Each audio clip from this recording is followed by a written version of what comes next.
ವಿದ್ಯಾರ್ಥಿಗಳೇ, ಈ ಗಣಿತ ಮಾಡ್ರಿ, ಚೆನ್ನಾಗಿ ಮಾಡ್ರಿ, ತಿಳ್ಕೊಂಡು ಮಾಡಬೇಕು. ಒಂದು ವರ್ಗದ ವಿಸ್ತೀರ್ಣ 100 ಚದರ ಮೀಟರ್ ಇದೆ. ಹಾಗಾದರೆ ಆ ವರ್ಗದ ಸುತ್ತಳತೆ ಎಷ್ಟು ಅಂತ ಕೇಳ್ತಾನೆ.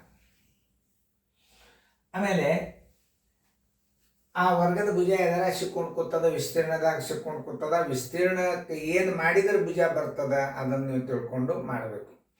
ಆಮೇಲೆ ಈಗ ವರ್ಗದ ವಿಸ್ತೀರ್ಣ ಕೊಟ್ಟಾನ, ಅದ್ರದ್ದು ಏನು ಮಾಡಬೇಕು, ವರ್ಗದ ಭುಜ ಬರೋಬ್ಬರಿ ಮಾಡೋದಾಗಿತ್ತಂದ್ರೆ ವಿಡಿಯೋ ಆನ್ ಮಾಡ್ರಿ, ತಗೋರಿ. ವರ್ಗದ ಭುಜ ಬರೋಬ್ಬರಿ, ವರ್ಗದ ಭುಜ ಬರೋಬ್ಬರಿ ವಿಸ್ತೀರ್ಣ ಕೊಟ್ಟಾನಲ್ಲ, ವಿಸ್ತೀರ್ಣದ ವರ್ಗಮೂಲ, ವಿಸ್ತೀರ್ಣದ ವರ್ಗಮೂಲ.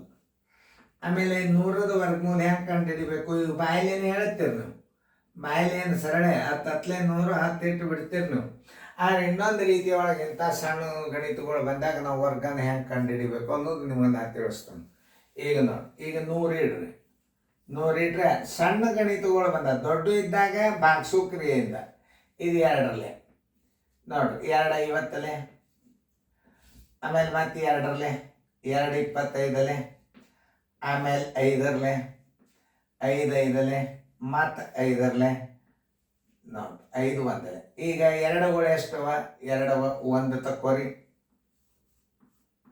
5ಗಳು ಎಷ್ಟವ? 2 1 5 ತಕ್ಕೋರಿ. 2 5 ಎಷ್ಟು? 10 ಮೀಟರ್ ನೋಡಿ ಬಂತು ನೋಡುವ. ಆಮೇಲೆ ಈಗೇನು ಮಾಡಬೇಕು? 10 ಗುಂಡ್ಲೆ 10 ವರ್ಗಮೂಲ ಬರೋಬ್ಬರಿ 10 ಮೀಟರನ್ನು ಇಟ್ಟುಬಿಟ್ರಿ.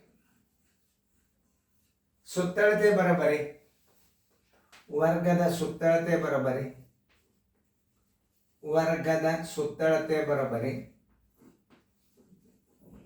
ವರ್ಗದ ಸುತ್ತಳತೆ = ಭುಜ ಗುಂಡ್ಲೆ 4, ಭುಜ ಗುಂಡ್ಲೆ 4. ಭುಜ ಎಷ್ಟು ಬಂದದ? 10 ಬಂದದ, ಗುಂಡ್ಲೆ 4 ಬರೋಬ್ಬರಿ 40 ಮೀಟರ್.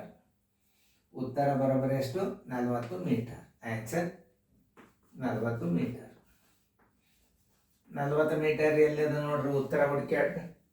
ಎ, ಉತ್ತರ ಸಂಖ್ಯೆ ಎ.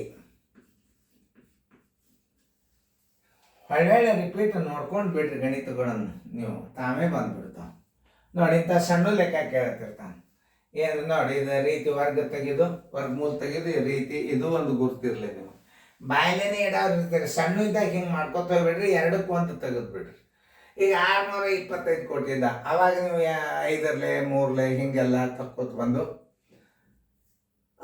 ಬರ್ರಿ. ಆಮೇಲೆ 1000ದ ವರ್ಗ ಎಷ್ಟು? 1000ದ ಹಿಂಗೆ 2ರಲ್ಲೇ 2ರಲ್ಲೇ 2ರಲ್ಲೇ 2ರಲ್ಲೇ 5ರಲ್ಲೇ ಹಿಂಗೆ ತಗೊಂಡು 2 ಗುಂಪಿಗೆ 1 ನೀವು ಹೊರಗೆ ತೆಗೆದು ಅದ್ರ ಗುಣಲಬ್ಧೆ ವರ್ಗಮೂಲ ಇರ್ತಾವೆ. ಎಷ್ಟು ನೆನಪಿಟ್ಕೊಂಡು ಚೆನ್ನಾಗಿ ಗಣಿತಗಳನ್ನು ಮಾಡಿ.